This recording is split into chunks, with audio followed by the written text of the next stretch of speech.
Sarah Albo for today's presentation. Sarah, we're really looking forward to hearing your tips on conflict resolution.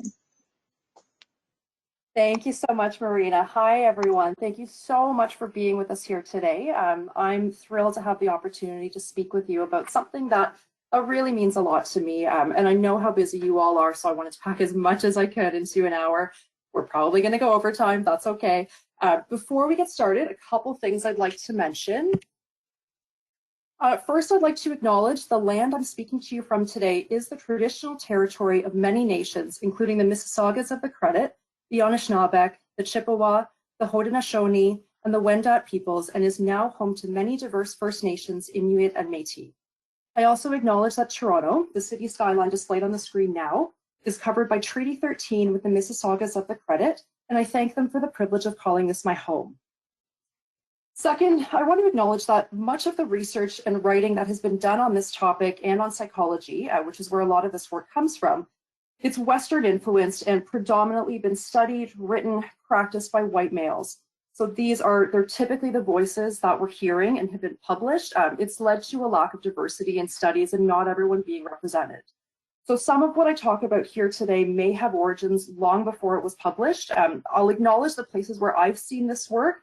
It's possible that that wasn't the first time it was brought up. So while there is some movement towards more inclusion and cultural awareness in the dispute resolution field and in psychology, I want to acknowledge that some of what I say to you today, it may not resonate, and I respect that.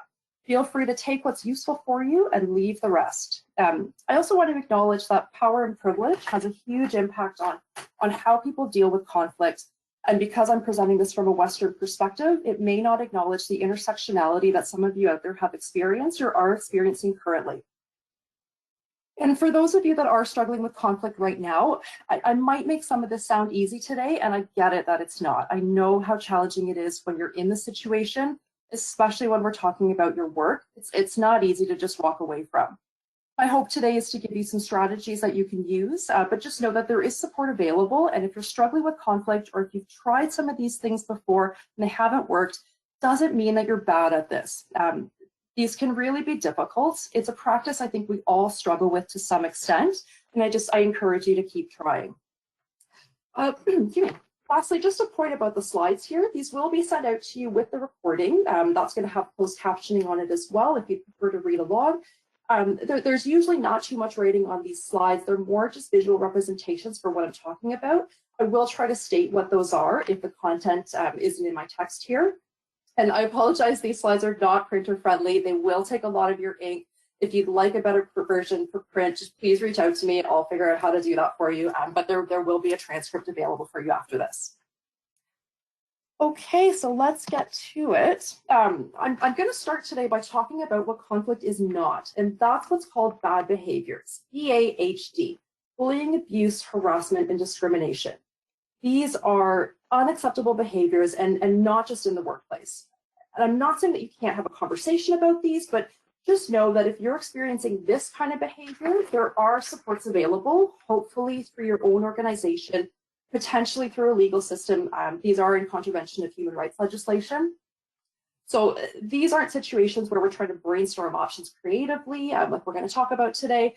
These are examples of situations where fault and consequence may need to be involved. The kinds of conflict I'm talking about here today that I encourage you to view as potentially constructive are the kinds that occur frequently in our day-to-day lives. It could be a difference of ideas, interests, priorities, or due to stress, but it's situations that can potentially be resolved by bringing the people together for an open and honest dialogue. Because there's actually benefits of conflict. It can be constructive because it can help us identify a larger problem or an underlying problem in your organization. You might increase transparency since people are actually talking about issues. Conflict can help to clarify or improve policies and procedures, can lead to transformation and social change. And ultimately, when we're talking about conflict, it's a normal part of life, and it can be helpful to view it that way. Some of the benefits of conflict resolution: it can help the persons involved to be heard, it can facilitate emotional processing, strengthen their relationship, and build trust. By hearing someone out, you might also shift your perspective and be better able to generate creative ideas to move towards a resolution. It can help us to take ownership of our own role in the conflict. And it can increase the safety and demonstrate willingness on the part of the organization to address issues, strengthens your organizational culture when it supports these issues being raised. People may feel more safe to come forward without retaliation, and problems can be addressed before they get out of control. So I know this isn't a nonprofit example, but I thought this was such a great demonstration of how conflict resolution can bring about an even better result for both parties when they take a constructive approach to it. So the story takes place back in 2004. An indie group called the Postal Service was coming off a successful album, and they were given a cease and desist letter from another organization of the same name, the US Postal Service. So they were claiming trademark infringement. Now, the USPS thought that the band was diluting their brand by using the same terms in their name, and the band was very concerned that changing their name after they finally achieved some commercial success was going to be disastrous for them. And they're going up against a giant of a corporation with more legal resources than they know what to do with. This battle could have lasted for years and costed a fortune, and there was no guarantee that they were even going to win. So the band, they also had the option to give up in this situation, coincidentally, the title of their successful album. So instead, they looked for other interests and ones that each side potentially shared. The internet and email had cost the USPS, especially among the younger demographic that happened to listen to bands like the Postal Service. So they suggested that they could actually help the USPS brand here by putting the USPS trademark information on their albums. This was back when we were still using CDs. You remember that? The band also agreed to promote the USPS among their fans, and they performed at an annual USPS employee event. And then in turn, the band was granted a perpetual license to use the name without a long, costly legal battle, and this ended up being a valuable long-term relationship for both parties. So this is just an example of how we have the option of changing how we look at conflict from a fight to an opportunity, which can make an even better outcome for both sides. Okay, so let's get into some of the ways we can do this. Here's what I thought would be helpful for us to go over together today. We're going to start with some of the ways that our brain responds in conflict. We'll go over what to watch for in challenging conversations and how you may want to approach one. We'll go over some of the different responses to workplace conflict and how to maximize your constructive ones. I'll provide some tips for managers that may need to mediate a conflict between their employees. And we'll talk about how to incorporate conflict resolution right into your organizational culture through the principles of psychological health and safety.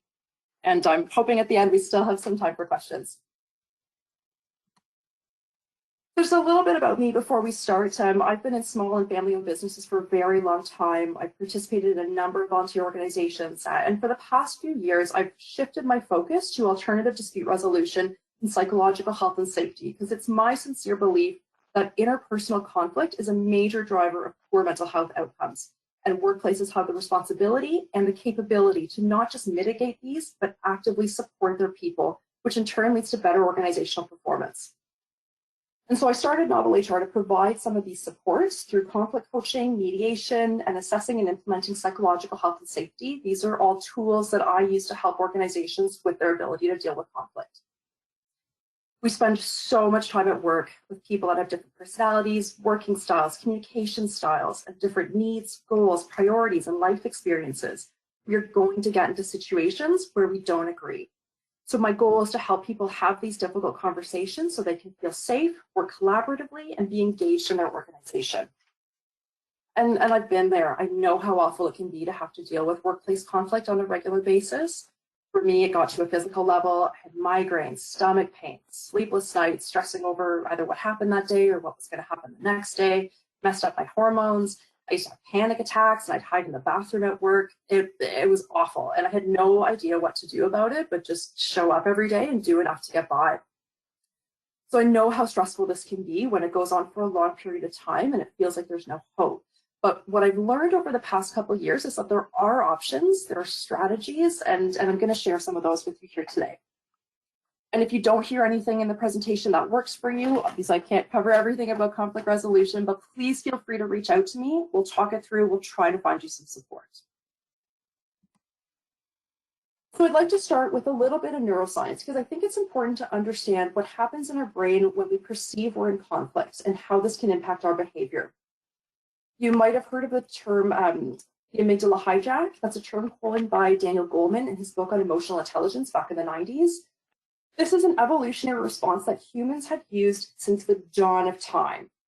The amygdala, it's two almond-shaped segments of the brain. It's basically in the middle behind the eyes and the optical nerves, and you can see this a little bit on the image of the brain on the right there. So that's what Dr. Bessel van der Kolk, in his popular book about trauma, The Body Keeps the Score, he calls it the brain's smoke detector. It's responsible for detecting fear and preparing our body for an emergency response. It's also important for decoding emotions because it receives information from the hippocampus, very close to the amygdala there, just on the right-hand side. That's the area of the brain that's involved in storing and retrieving memories that you'd have to work to remember. So like someone's name that you just met or your grocery list, not unconscious memories that you can recall with little effort. And the hippocampus also processes sets of information. So giving us more information about the context in which something's happening. So we can consider the amygdala as potentially being the origin of strong emotions triggered by particular memories. And I say potentially because neuroscience is still an emerging science. And when the amygdala sounds the alarm in the presence of a threat, it releases chemicals in the body, our stress hormones like adrenaline and cortisol, basically getting us ready to fight or run away.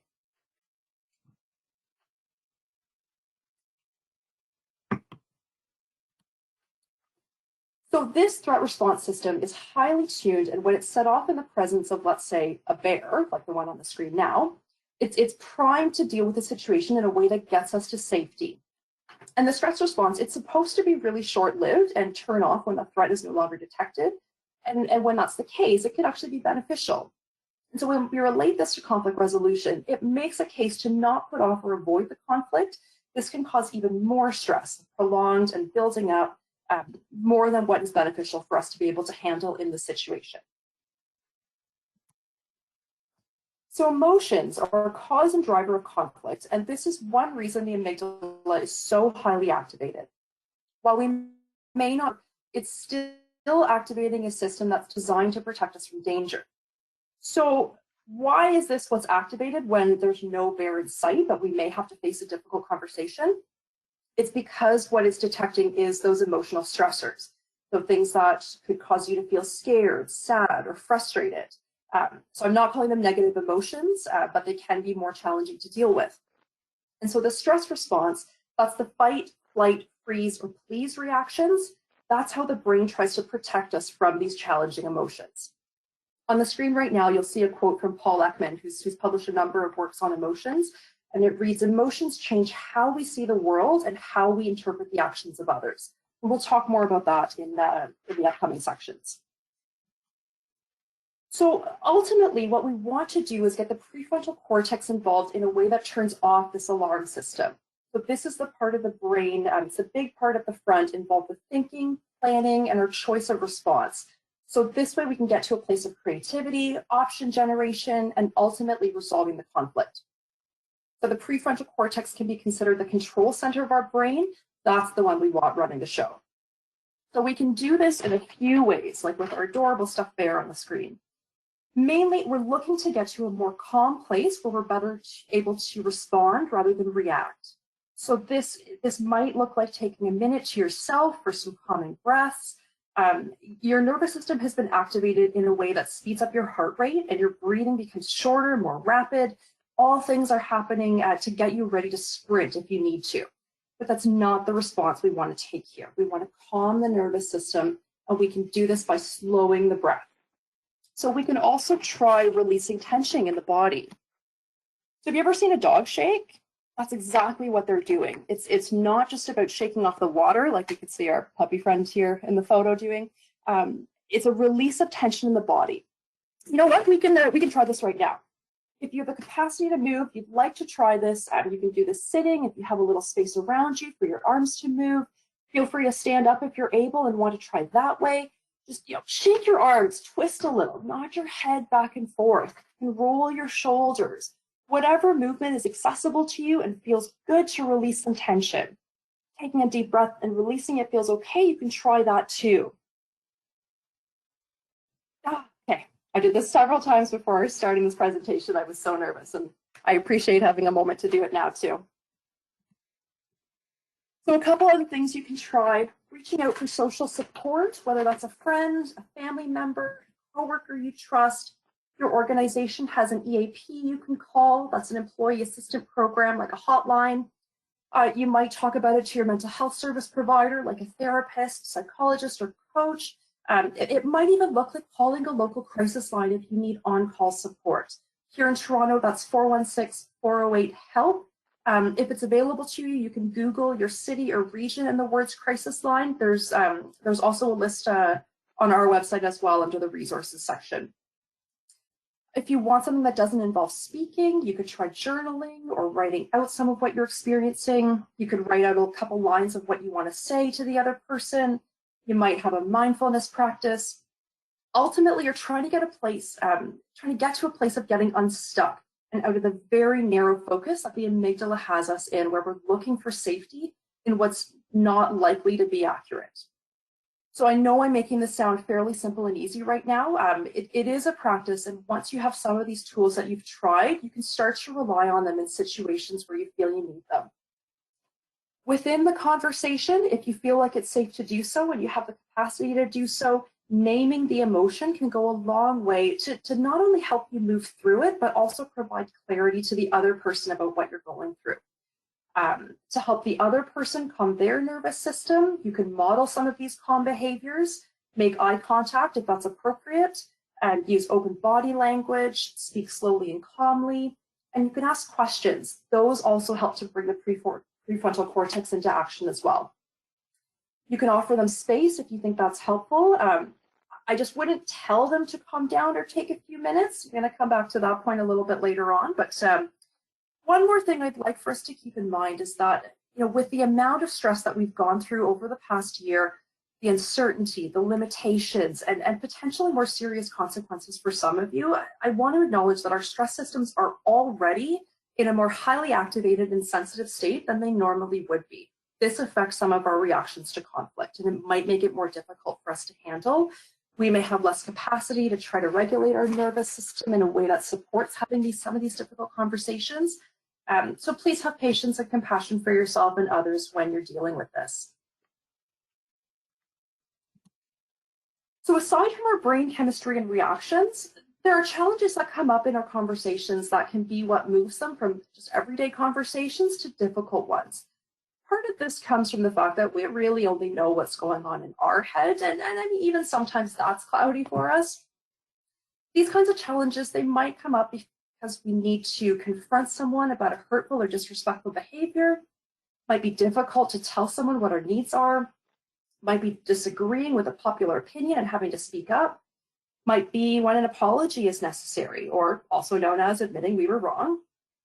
When there's uncertainty or when we need to be vulnerable. Or it could be when we care about the person involved or about the outcome. These are really important to us. So here's some of the challenges that have been written about by Sheila Heen, Bruce Patton, and Douglas Stone in their book, Difficult Conversations.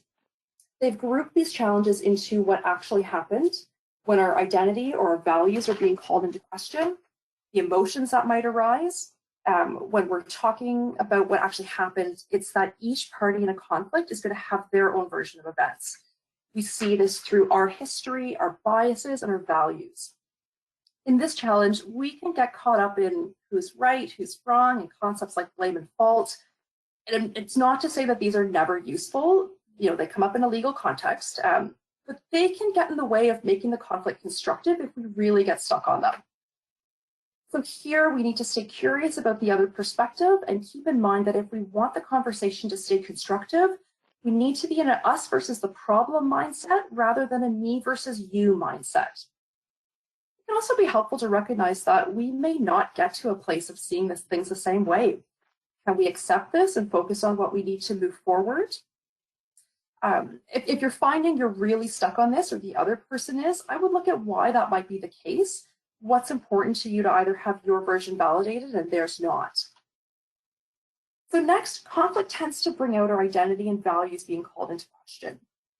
This is when someone potentially feels personally attacked and where our ego or our sense of self can become something we get really defensive about. It can make it hard to stay present in the conversation and feel like it certainly makes it more difficult to work with someone when we feel like we're being attacked. So with this challenge, it can be really helpful to stay away from labeling the other person and instead get curious about why they may be acting the way they are. And you can ask them about this when you're working towards a resolution. So we're bringing the focus to the behavior rather than who they are. Here, be careful with why questions, like why did you do this, or why are you, whatever it may be. These can lead to defensiveness as well. You can try asking how questions or asking what they were trying to accomplish or what's important to them.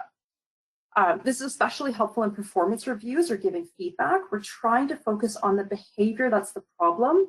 This is what you're going to be requesting changes. If you can pinpoint what's the behavior, the specific behavior, why is it a problem, who and or how it impacts, what the changed behavior looks like, and check with the person. What do they need to be able to make that happen? This is where you can provide constructive feedback that's not attacking their identity, that's now separate from the behavior. If you find that you're feeling attacked in the conversation, keep in mind, this activates your amygdala and sets off your stress response. Can you pause and take a breath before responding? 6 seconds, I believe, is actually about the time it takes to calm your nervous system. You could even say something like, can you give me a second? I'm just trying to get my thoughts together before responding. You need to buy yourself some time. So here you can acknowledge what's happening for you and ask the person to focus on the behavior.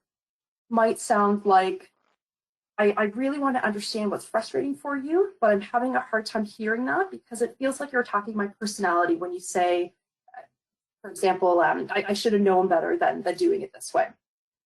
It would be helpful for me if we could focus on the behavior because that's something I can work towards improving.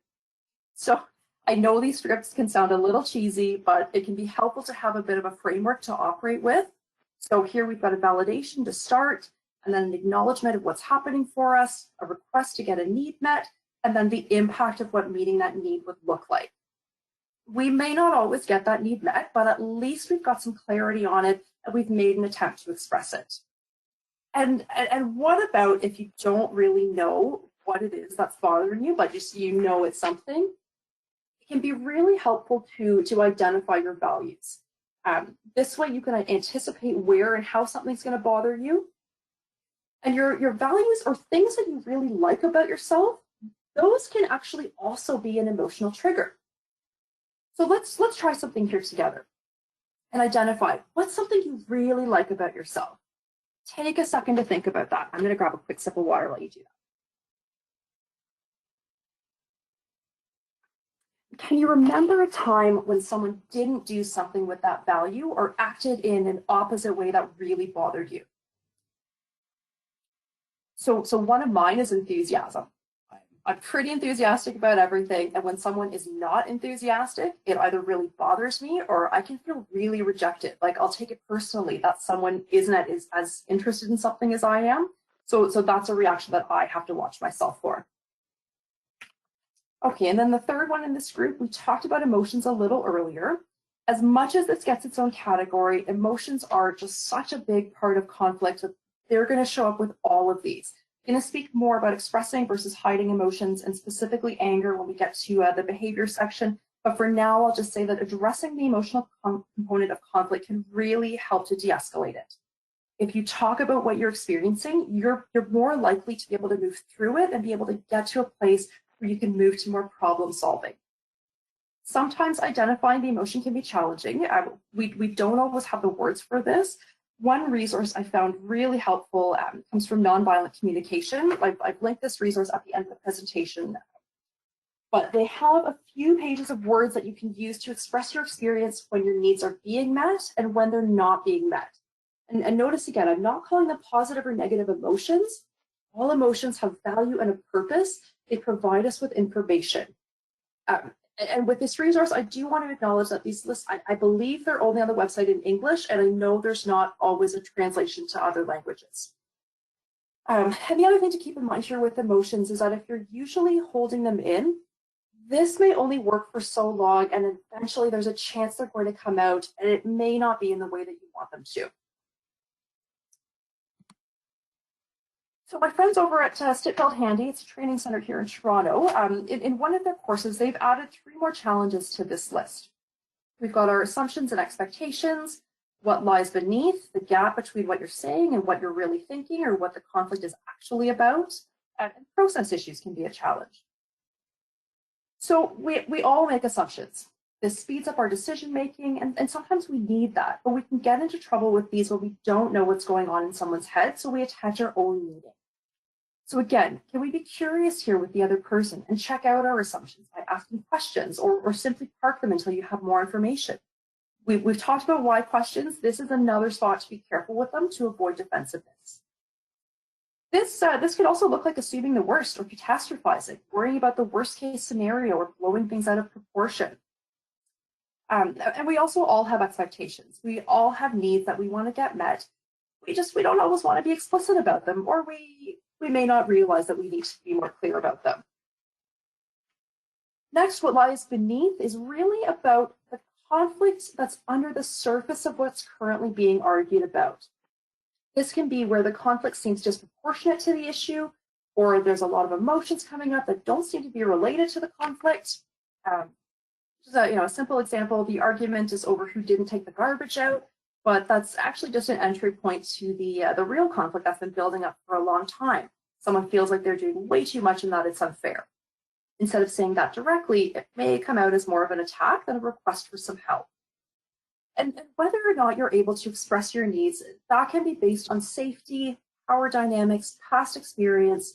And so in the workplace, I think it's really important for organizations to foster a culture where people can speak up. We can deal with these things sooner before they get too built up. We'll talk more about that later. Lastly, here, there may be process issues. So this could be anything from different preferences in communication, like written or verbal. Right now, we're not able to be in person like we have been in the past. Could be a conflict that comes up a few minutes before you have to go into a meeting. Do you need a private space to discuss, or are you addressing a behavior on the spot? So some of these process issues may need to be addressed prior to resolving the conflict. Having a conversation about the conversation might include setting some ground rules first. If you're having these conversations online, have patience for the fact that there might be technical issues, interruptions, privacy can be a little less available. I've met lots of people's children on Zoom calls lately. And even if we're using a video conference and you can see the person, we're still not getting all the interpersonal cues that we normally would if we were in person. You may need to provide more verbal confirmations when you're checking understanding. So just a few more ideas for how you can deal with some of these 6 challenges. Try to tell the story from the other person's perspective. What would they say happened? This is part of the synergy model of conflict coaching. And when we do this in coaching, it's really important to use the person's name. This is one way to help rehumanize them and bring them out of that villain role that you might have them in. And can you start by assuming positive intent? I'm not saying do this every time, but at the start, this can be really helpful to overcome one of our biases where we assume negative intent on the part of another person. So for example, driver cuts you off, we call him a jerk. At least I would, I'll admit to that. But if we were to do something like that, we'd find a way to justify it, like we were late for work or distracted by something going on in our lives. Obviously, we're not the jerk. So this also helps you to bring curiosity to the situation rather than sticking with our assumptions. Another way you can do this, you can try this here if you want. Think about someone you're in conflict with or really don't like, and say or write out something nice about them, just a sentence. No, they're too difficult? Okay, so what if the person is difficult? You didn't see my air quotes there, but I did them. When we label someone as difficult, we're really going into that situation with that attitude towards them, and that's going to dictate how we behave. So can you take some time to get clear on what it is that you're finding difficult? Again, try to avoid labeling them in any way and focus on the specific behavior that you're struggling with. So for example, instead of calling someone, say, passive aggressive, get really clear on what it is that they're doing that leads you to call them that. Let's say they roll their eyes when you say something. So what is it about that behavior that becomes a problem for you? What's really bothering you? I'm going to guess that you feel disrespected.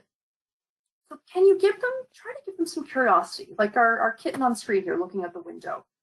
Why might they be engaging in this behavior? What are some other possible reasons that how we were initially labeling them? You can look for your contribution to the problem. How might you have impacted them? It can go a long way when you acknowledge this in the conversation. It helps to build trust and provide safety for them to do the same. Like it's, you're making a step in that direction. And lastly here, it might help to position the problem in terms of it being in relation to an organizational outcome. This might be an interest that both of you have in common and can work towards. So let's get back to our example. What are some other reasons this person may be rolling their eyes at you? Say you've given them this instruction multiple times, or another supervisor has. They're exhausted from what's going on at home. Could be an automatic reaction. They don't even know what they're doing. Could be any number of things. So we could try saying something like this. And again, I know I'm giving you stress here. Hey, Sarah, I need to talk to you about a behavior that I've been noticing recently. You've rolled your eyes a few times when I've given you instructions. When you do that, I don't just feel disrespected, but I'm concerned you're not taking the instructions seriously. And this is a really important project to the organization. This is why I've given the instructions to you a few times. I can see how that might be irritating, and I'm open to looking at ways we can better work together. What if we were to talk about the instructions that you need on these big projects rather than me just giving them to you, since you might not need them? And when you do need them and I provide those, can you confirm in a respectful way that you've received and understand them? Is there anything else bothering you or something else I can do to support you?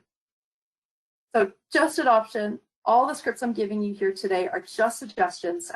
What I'm trying to demonstrate is a method of giving the information to someone in a way that's respectful but still clear. There's no personal attack, but a behavior that needs to be changed has been acknowledged, and we've given the person a chance to participate in that. And if these really aren't working for you, just remember what I said at the very beginning. You can take what works for you and just leave the rest. Totally okay. So now let's move to some of the behaviors that typically show up in workplace conflict. The assessment tool that I use and find really helpful for someone to increase their confidence in how they deal with conflict is the Conflict Dynamics Profile out of the Mediation Training Institute at Eckerd College. It's an assessment based on the behavior you use in conflict. It's not a report on your personality. It's not saying you're a good or bad person for how you handle conflict or these situations. It's a snapshot in time of the behaviors you see yourself using. And it's a helpful reference point to look at what might be the most helpful for you to work on. The CDP operates under the assumption that we are going to run into conflict in our lives, but that it can be productive. It's how we respond, and constructive behaviors can be learned. So there's two types of responses. There's constructive and destructive. Constructive responses are ones that are more likely to reduce tension and keep the conflict focused on the problem at hand rather than the person, and destructive behaviors, they're more likely to escalate or prolong the conflict. They also group these behaviors into ones that are active or passive. So whether or not the person takes an overt action as a response, something the other party can see, rather than just thinking about the situation. So the active constructive responses to conflict are as follows. We've got perspective taking. So trying to imagine what the other person is thinking about or feeling, trying to see things from their point of view, thinking about how you would feel if you were in that position. Then there's creating solutions. That's where you communicate with the other person openly and frankly, attempting to generate solutions, brainstorming with the other person to come up with ideas, asking them questions to involve them in the solution. There's expressing emotions. This is honestly and openly expressing to the other person what's going on for you, what you're thinking and feeling, and reaching out, trying to move things forward by connecting with the other person, trying to make amends or repair the emotional damage. And these here are the passive constructive responses to conflict. So this is reflective thinking, analyzing the situation to figure out the best course of action, taking time to think before responding, weighing pros and cons. Then there's delaying responding. So that's waiting until the situation has settled down a bit or improved, temporarily leaving the situation if that's available to you, and adapting, trying to stay flexible and optimistic, trying to make the best of the situation and hoping for a successful resolution.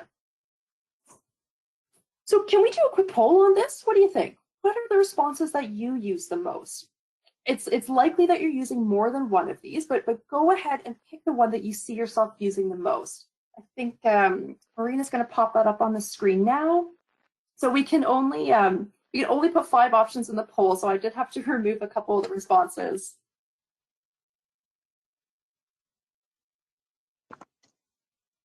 Awesome. So I see everybody's voting on their screen. If you haven't yet, go ahead and just click which one resonates with you.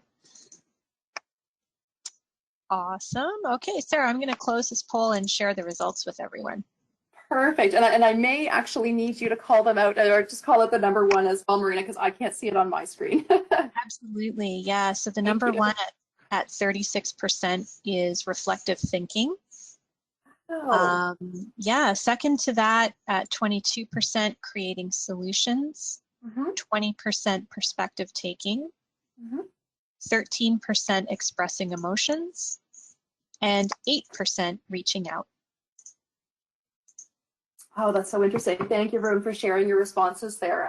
I believe the stats on the CDP are that reflective thinking is also their most reported response. So this it's always interesting when stats line up like that. And then so next, and we'll do this one again for the active disruptive responses. Here's a few of them here. These are the active ones. So there's winning at all costs, where you argue vigorously for your position without any interest in the other side's. You might get really adamant about it, trying as hard as you can to beat the other side. This is a real win versus lose position. Displaying anger is when you raise your voice towards the other person, have a shouting match, call them names, or use harsh words. So I want to spend a minute here on anger. This can be a big one for people. We're not saying don't be angry or don't tell the other person you're angry. Anger is an important emotion. It gives us a lot of information. Either a boundary's been crossed or we're in pain. We may need it acknowledged by the other party before we can move forward. So it can be really important to the conversation to share this with the person if you feel safe to do so. And all we're saying by including this as a destructive response is that if you're screaming at someone or calling them names, that's not likely to de-escalate the conflict or make it a productive experience. You may need to get that much of the emotion out before you're able to state how you're feeling to the other person. Doing so away from the conversation first could be helpful for you to be able to bring out to the table in a way that can be heard by the other party. And if someone is screaming and swearing at you, it's absolutely okay to ask them to stop. I would still validate that they're angry, but you can put a boundary in place. That could sound like, I hear you, that you're angry at me, and I do want to understand where I've caused harm and what I can do to resolve the situation, but I'm not going to be able to do that while you're swearing at me. If you continue to do so, I will remove myself from the conversation. So, and all that being said, I want to make a comment on tone policing, and this is different, and this is my opinion here. It's not okay to just tell someone they need to calm down before they talk to you or say something in a nicer way. Doing this is, again, more likely to escalate the situation rather than not. Think about it. If somebody tells you to calm down, does that help you? No, it's likely to make you feel more angry or feel dismissed. So if someone is visibly angry but not directing it at you, and if you're still struggling with it, it's okay to talk about that. Again, I would try validating their experience before going into yours, though. You might say something like, I can see that you're really upset right now or angry right now, and I do want to understand your experience or how I've caused harm. You might have some owning up to do, but I'm having a hard time staying present or calm, whatever you're feeling. I'm having a hard time staying present while your voice is raised. Would it be okay for us to take a break from the conversation so I can, regulate, ground, whatever you need or however you call it? Would it be okay for us to take a break and come back in 10 minutes? Make sure you give a time frame here, whatever that may be. I've mentioned capacity a few times today, and I like to try to acknowledge that people have a choice in what they're going to participate in. At the same time, I want to acknowledge that it's a privilege to have that choice of participation, and that includes not engaging in conversations that we feel uncomfortable in, whatever that reason may be. Can you look at what's uncomfortable for you about the situation? What is it you're having a hard time hearing? What's emotion? What's hard for you to deal with there? And see where you may be able to step further into it. Maybe that involves more support to do so, more preparation, more time. You know, recalling some of the strategies we've talked about here today. Okay, back to the list. Next, we have demeaning others. This could be eye rolling when they're speaking, sarcastic comments, ridiculing them or their arguments, and retaliating, trying to get even, get revenge, or blocking the other person somehow. And here are the passive destructive responses. The avoiding, acting distant and aloof towards the person, avoiding their presence, deliberately ignoring them. So this is a little more than just avoiding the conflict. This is really going out of your way to avoid the person. And again, I mean, there could be context here. This might be a safety or capacity issue. You might have specific reasons for avoiding the conflict. It's more, if this is your go-to response for conflict and it's not working for you, that's something to look at. You could look at. Then there's yielding, letting the other person have their way just to avoid the conflict or end the argument, just doing what the other person wants.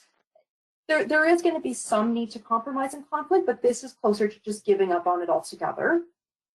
Hiding emotions is not showing your true feelings, even when it's really hard. Holding them in because you can't express them well, or you're upset and not showing it.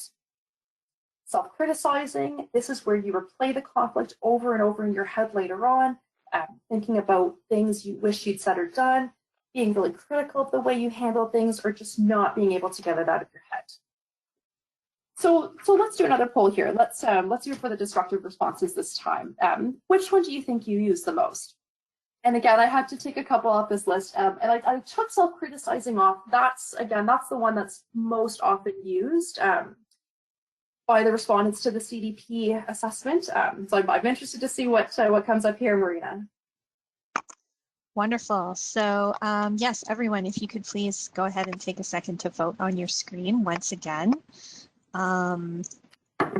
Wonderful. Okay, so I see we've got the majority have voted. So I'm just going to close and share this. And I think it's probably not going to be a surprise to everyone that a whopping 74% said avoiding.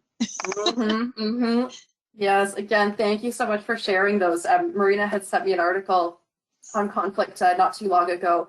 And I think it was somewhere around 70% of people were talking about how they were avoiding conflict. And it's, you know, I've done the same. That's, even though I work in this field and I train in it, it's hard. I get it. So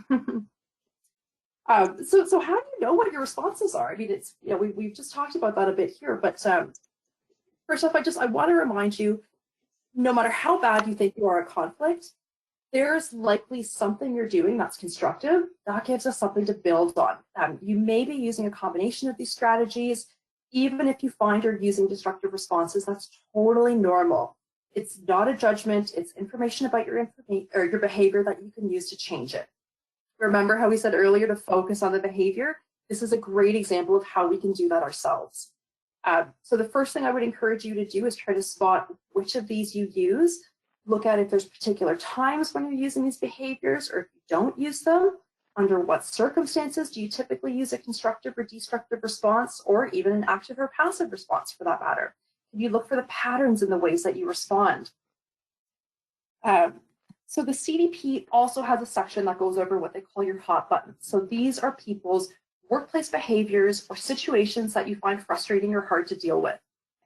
These are people that are unreliable, overly analytical, unappreciative, aloof, micromanaging, self-centered, abrasive, untrustworthy, or just downright hostile. Once you see which ones are the most bothersome for you, you can start to see the places where your destructive behaviors, they become your go-to responses. So what should you work on? How do you know what behavior to work on? Is there one of these that you find the most challenging, or one of the constructive responses that you feel works for you, but you just don't use all the time? Is the response you typically use that tends to not work out so well? If you find you're using destructive responses frequently, what's the hot button that's being pushed? What could you do differently in those situations? What are you hoping the other person would do differently? And while you may not be able to get that from the other person, it will give you an idea of what your unmet need is here. And that person may not be the one that's able to meet it. And then you can, you can look elsewhere.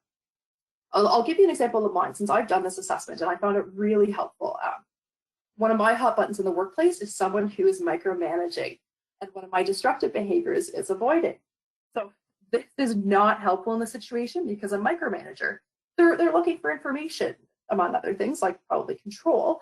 But ultimately, they want to know what's going on. So if you avoid them, you're taking some of this information away, likely going to lead them to micromanage even more. So what I'm doing here is I'm feeling like my competence is in question, and I'm taking this behavior really personally. And instead, it would be helpful for me in this situation to use a constructive approach like perspective taking. If I try to come up with reasons as to why this person wants to be so involved in my work, I might have a better understanding of what they're doing, and I can come up with reasons other than they're questioning my competence. So Marina, I had put a little section in here. I was going to stop and check to see if we had questions, but I'm looking at the time and we are at 10 minutes too. I've actually got quite a bit of content left, probably, I would say probably at least 15 minutes. Are we okay to keep going and then do some questions after 2 o'clock or? Absolutely. Let's run through the rest of the presentation. And for anyone who needs to jump on the hour, just remember we record everything, including any Q&A.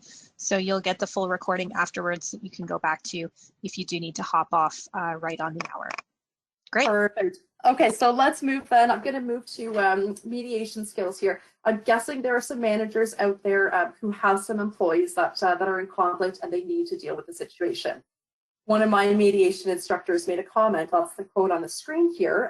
He said, anyone dealing with other people should have mediation training. And I so agree with him on this. So I thought I'd provide some tips for you today. And some of these are also things you can keep in mind if you're a party in the conversation. These might help you have a more constructive discussion.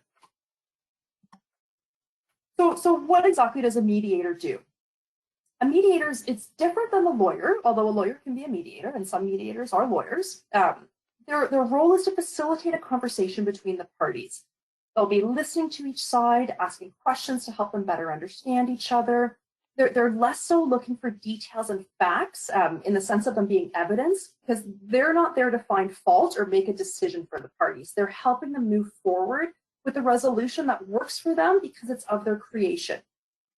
In my opinion, I would love to see mediation being used as frequently as people going to see a couples counselor. I think it's that useful to have someone in a role that supports people to resolve their issues and helps to manage the process and move them forward.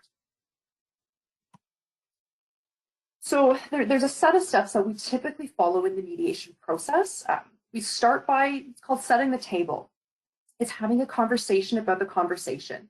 Here, we're explaining the process, our role, setting out some of the ground rules, especially not interrupting or insulting the other person. And we're trying to set a positive and productive tone for the mediation. Then we get the participants telling their story. Each person has some time to share their perspectives on what happened. Remember, we talked about that earlier about how each they're likely to have a different version. This can start to set off a bit of an argument about what happened. Just bring them back to the ground rules of not interrupting.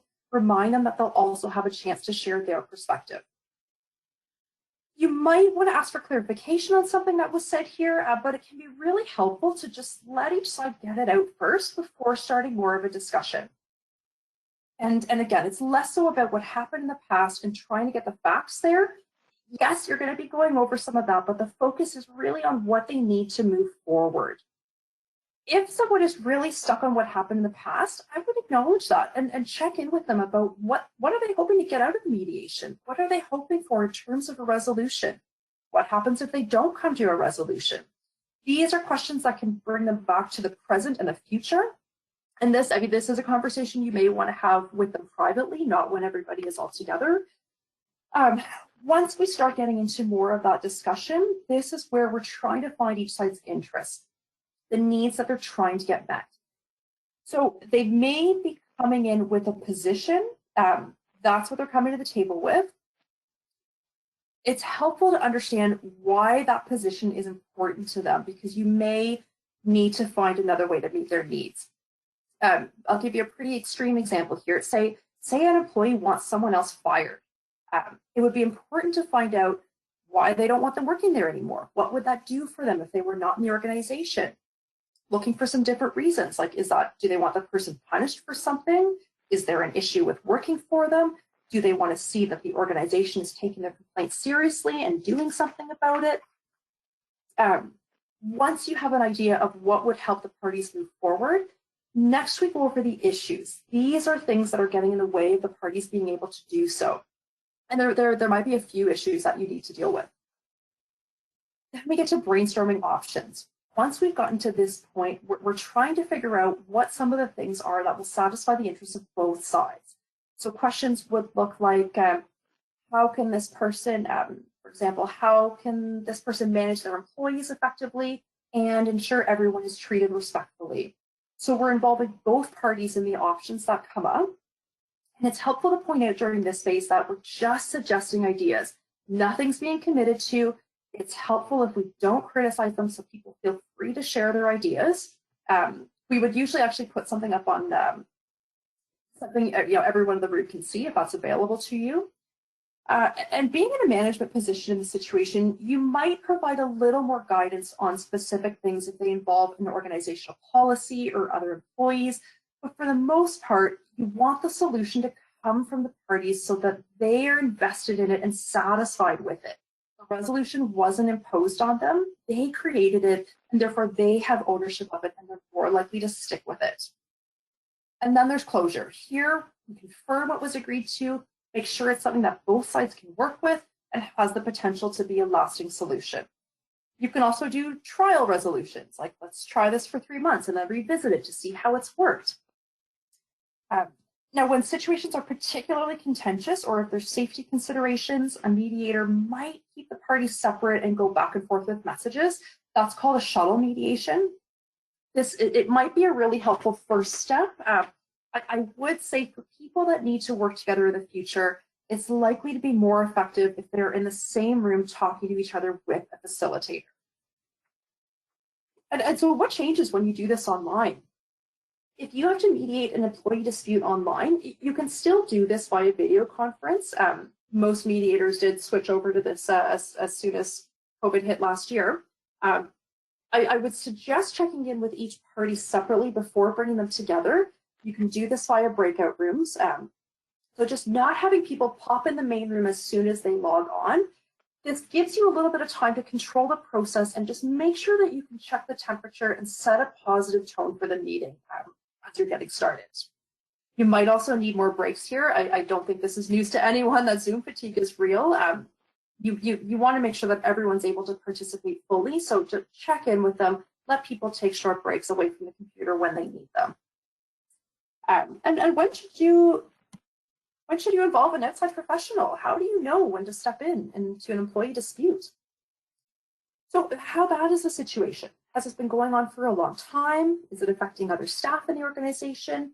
How much productivity is being lost to conflict? What's been tried already? What's your organization's policy or procedure on conflict? A couple things you're going to want to consider here is what's your confidence level with dealing with the situation? Do you feel comfortable stepping in? How likely are the employees to share information with you versus someone outside the organization? What's their trust level there? Employees may be worried about how much information is going to be shared with the organization, what's going in their file. So this is a helpful conversation to have up front, but it can be a good thing to have somebody that's new to the situation or outside of the organization. Sometimes that can help employees feel a bit more comfortable. Another thing to consider is whether or not the employees actually want to come to a resolution. You certainly can't force anyone to go through mediation. So how do you get employees to even come to the table? This is where some work needs to be done with each of them first and have the conversation about what coming together for a discussion would look like. I don't recommend just putting people in a room and making them talk to each other. Give them the opportunity to provide their consent and help them understand what the possibilities are so they can come to the decision themselves. They'll be more invested in the process and the outcome. Look at what are the benefits or the consequences to the employees. What are the impacts? And keep in mind, your goals in the conflict resolution might be different from theirs. So you might need to spend some time with them separately on what they're hoping the resolution will be. And are you the right person to be dealing with this situation? It's not just about the confidence level. It's more than being just impartial and not on either person's side. There's actually a term called omnipartial. This comes from the Workplace Fairness Institute, where I've heard it first. That's where you're actually on both people's sides. Or does this need to be an investigation? For example, if there's been a claim of harassment or bullying, this is a very different situation with potentially legal repercussions, so you will need advice from a lawyer at this point. But one piece of advice I'll provide for you here is to document everything, the conversations, what your decision-making process was, and this goes for both managers and employees involved in the conflict. I hope you don't need these notes, but you are better off having them if you do. Okay, so really briefly here, I'll talk about psychological health and safety, because I think it is a really helpful tool to prevent workplace conflict, and there are so many free resources here for it online here in Canada. Charity Village actually has 2 webinars that go over psychological health and safety that I highly recommend you take a look at. They're listed in the references at the end of the slide deck here. So psychological health and safety isn't just about mental health. We're not talking about diagnosis here. It's about ensuring workplaces promote workers' psychological well-being and actively works to prevent harm to workers' psychological health, including in negligent, reckless, or intentional ways. It's based on 13 psychosocial risk factors. And to be honest, when I first looked at these, I remember thinking, these are fundamental business practices. Like, these are things you should be doing in your organization for it to be successful. They form 2 categories: the way work is done and the context in which the work is done, like the relationships within the organization. And so here's the 13 factors: psychological support, organizational culture, clear leadership and expectations, civility and respect, psychological job demands, growth and development, recognition and reward, involvement and influence, workload management, engagement, work-life balance, psychological protection, and the protection of physical safety. There is actually a 14th category of other, but so what does this have to do with conflict resolution? By having some of these foundational principles in place, away some of the confusions that might happen and put processes in place that help everyone understand what their role is, where it fits within the organization. When we look at items like civility and respect, there's a code of conduct. We're putting safety into the culture and prioritizing the way we treat people. No 2 organizations are the same, so starting with an assessment to see where your organization is doing well on these factors and where it could use some work is generally where we would start. This way you also have benchmark data that you can use to monitor and maintain the progress you've made. This is a voluntary framework, but I believe psychological health and safety is one of the most important things an organization can implement because it supports all levels of staff in the organization and the work that they do. So we covered a lot today, right at 2 o'clock here. We went over what happens in the brain when there's conflict, the 6 challenges of difficult conversations to keep in mind, constructive and destructive behaviors in workplace conflicts. When do you use them? What are your patterns? What can you do differently? Managers, you might have to be mediators, so listening to understand, helping to clarify, and creating safety. And psychological health and safety is a framework that can help you prevent conflict in the first place. I'd like to leave you with this quote from Barack Obama: "We can have fierce disagreements and yet recognize each other's common humanity." When I heard this at the inauguration, I just thought, yes, this is what constructive conflict is about. Conflict de-escalates when we deal with people directly and honestly, focus on the problem to be solved, and work together to create solutions. Thank you so much for joining us here today. I truly hope this was helpful for you and that you're feeling a little more confident that conflict can be a productive experience. I know we packed a lot into our time together. Please feel free to email me any questions we don't get to today, anything you want to learn more about, anything you disagreed with. I'm happy to continue this conversation. I'm just starting up my newsletter, but please feel free to pop on the website and sign up if you're interested in learning more about conflict resolution, psychological health and safety. And if you're going through conflict in your workplace or you're a manager that needs to address it, please know that you don't have to deal with it alone, whether that's with me or another service provider. There are resources available to support you. There's a list on the last slide that I think are helpful starting points. I've mentioned a couple other Charity Village webinars throughout. Those are linked so you can find them easily. The list also includes some of the trainings that I've done with Synergy Coaching, Stick Belt Handy, and the Workplace Fairness Institute. And lastly, I want to thank you for the work you are doing here in the sector. I know it's been a really tough year for many. Your contributions are so important. Charity Village works really hard to bring you educational content to support you. So also a big thank you to Marina and Robin for facilitating the session today. I have one request. Please fill out the survey that's going to be coming to you after this session. There's a section where you can request content that you want to see. And that way we can make sure that we continue to provide information that's interesting and relevant for you. And I thought I would try to help you a little further than just talking at you for an hour and a bit. I have two prizes for you for attending our session today. One person will win a conflict dynamics profile assessment with me, and that includes a full coaching session. And another person will win the chance to go to a 2022 conflict coach training course that was so generously donated by Cindy Noble of Synergy Coaching. She literally wrote the book on conflict management coaching. I got so much out of my training with her. Even if you don't want to be a conflict coach, I promise you will learn valuable skills to deal with conflict, whether that's in your work or personal life. There's no cash value for either of these prizes, and the winners will be selected at random for the attendee list today and notified by email possibly later on this afternoon. I hope, if not, should be by end of the day tomorrow. Okay, Maria, I will send it over for you, and let's see if we have any questions. Thank you, Sarah. This has been great, and thank you to everyone who's typing in their wonderful comments in the chat box. We see them. We may not be able to get back to each of you individually, but we see them and we thank you for it. And yes, I want to echo Sarah's comments also about the prizes that she has so generously pulled together. We will look at that after the webinar today and notify the winners by email. So Sarah, let's dive into a couple of questions. Okay. We seem to have quite a few introverts on the call today who are wondering if you might have any tips for them specifically. Sure. Oh, thank you for that question. You can probably guess I'm an extrovert, so this is that's really helpful to understand. I'm sure a lot of what came across for you today was from an extroverted perspective.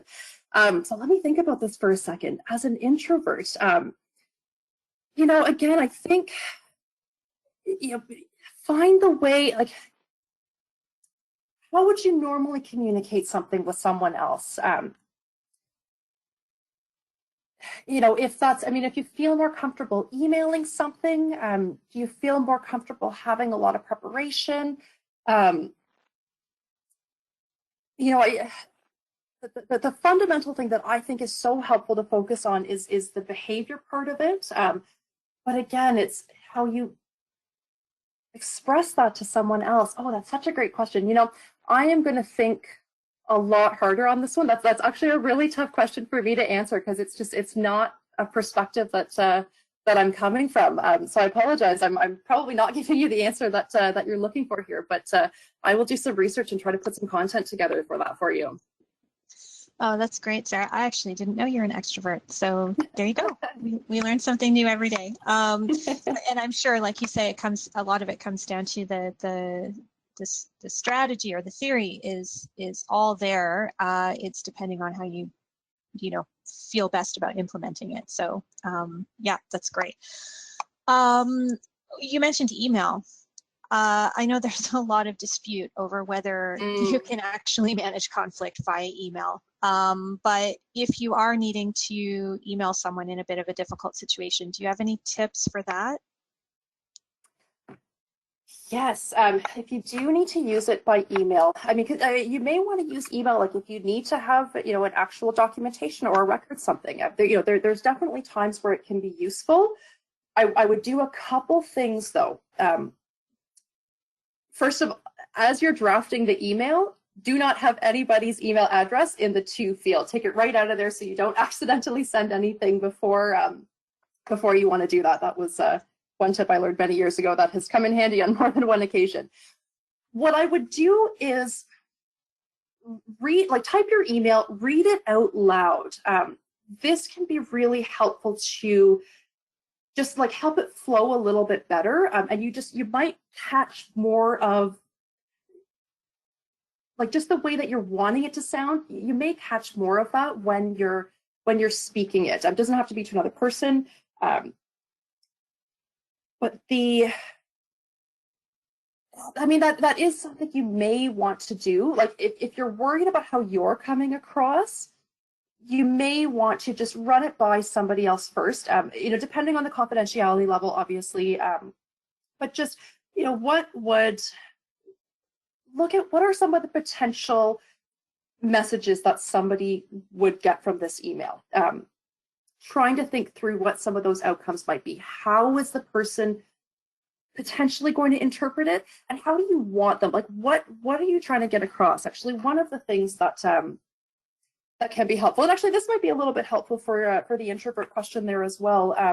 One of the things that we do in the synergy coaching model, we spend a lot of time trying to think, how do we want to be in the conversation? And this could also be the email, like, and that's everything from, you know, body language, tone. In this case, it could be sentence structure, or you know, the level of professionalism that you want to have. If you get really clear on how you want to come across, that can be really helpful to set the tone for it. And it might just get you to a better place of just ensuring that the message you're trying to convey is what's actually coming through there. That's great, Sarah. Debbie has said yes, she thinks reading aloud is a great idea. So, oh, thank you, Debbie. We've also had several of our introvert friends, and I myself am an introvert as well. So I can sort of second this from my perspective. We've had several folks chime in and say that preparation and practice is really the key for them. Yep. So that may resonate with some folks as well. 100%. That's, you know, again, I'm going to refer back to the synergy model there, because this is, you know, one of the things that we do when we're practicing it. It's literally one sentence at a time. It's just, you know, try out one sentence. How was that? Did that sound the way you wanted? You know, we wouldn't do a whole, like a paragraph or anything. It's literally like, take it down to one sentence at a time. How was that? You could practice in the mirror if that's helpful for you. Oh, you know, the other thing you can do, record something on your phone. You know, you can play it back. You can see what, you know, see what some of your mannerisms are. If that's helpful for you, you can delete it right away. No one ever has to see it, but that can also be a helpful tool for practicing as well. Oh, that's a great tip, Sarah, especially with so much online communication that we have to do right now. Okay, I think we're going to just end with one final question. You spoke a bit about mediation at the end, and there were some questions that came up about, you know, mediation really seems to require the willingness on both sides, you know, to come to mediation with an open mind. Is that your experience? And does mediation work, you know, when one party maybe isn't in a place to engage as openly? Yeah, no, for sure. That's, I mean, it's really important that, I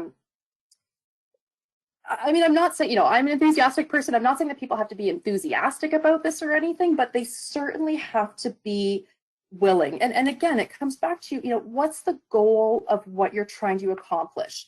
You know, you're not trying to make these two people be best friends after this. I mean, it's, you know, certainly possible, but, you know, do we need to get them to a place of being, you know, civil to each other?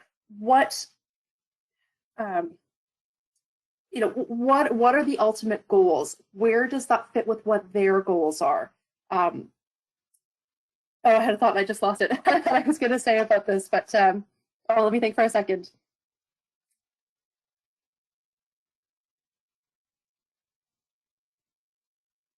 Oh, I know what it was. Sorry about that. It's a little long hour. One of the things you can do when you're trying, you know, if you need to do a little bit of convincing here, may not necessarily be about the consequences for not going through the process, but, you know, what are people's alternatives? What, in negotiations and mediation, we call this a BATNA. That's your best alternative to a negotiated agreement. You know, what would that person do if they don't go through the mediation? but something that they can do that has nothing to do with the other party. Is that a better option for them? Considering some of those things and some of those alternatives, they can be helpful to bring the parties a little bit closer to being able to try it out. And the other thing to consider too, I mean, mediation can be a bit of a time-consuming process. A lot of mediators will book like a half day or a full day for the process. You may need to do this, I wouldn't recommend doing a full day on Zoom at this point, but you may need to do a couple sessions. You may need to try a conversation. Doesn't work just yet. A couple weeks later, maybe you try again. I think that's, another thing to consider with conflict is that it's not necessarily just a one and done situation. You might have to work on it a little bit more. That makes sense. Sarah, it's like anything, it's fluid and not static. So yep, 100%. Yeah. Great. Well, I think we're going to call it there because I am cognizant of the time, and I appreciate all of those folks that have stuck around here right to the bitter end. Before we sign off, Sarah, do you have any final comments? Again, I just want to thank everyone so much for being here with us today. I know conflict can be really, really difficult, but just know that you don't have to go through it alone. So thank you, everyone. Take care of yourselves. Awesome. Thank you, Sarah. This has been such an info-packed session, and good, I'm glad. we really, really appreciate you being here today. Before we sign off, I'll just remind everyone that you will get that follow-up email later today with the link to the webinar recording and the slide deck. So you'll have all of Sarah's resources there and her contact information. And please feel free to share the link with your colleagues. The webinar recording and all the material is publicly available. The email will include a short survey about today's session, as Sarah mentioned, so please take a few moments to fill that out, and we will also share your feedback with Sarah. And for the lucky folks that win those prizes that Sarah mentioned, you'll be notified by email later this afternoon as well. On behalf of Charity Village, thank you all for joining us today. Our next free webinar is coming up next Thursday, and we'll be doing a great session on transitioning your peer-to-peer fundraising events to virtual. So feel free to share that with the fundraisers in your network as well. We'll include registration information in the follow-up email in case you'd like to sign up. Thank you again, everyone, for joining us today, and I hope you all have a wonderful rest of your week. Bye-bye.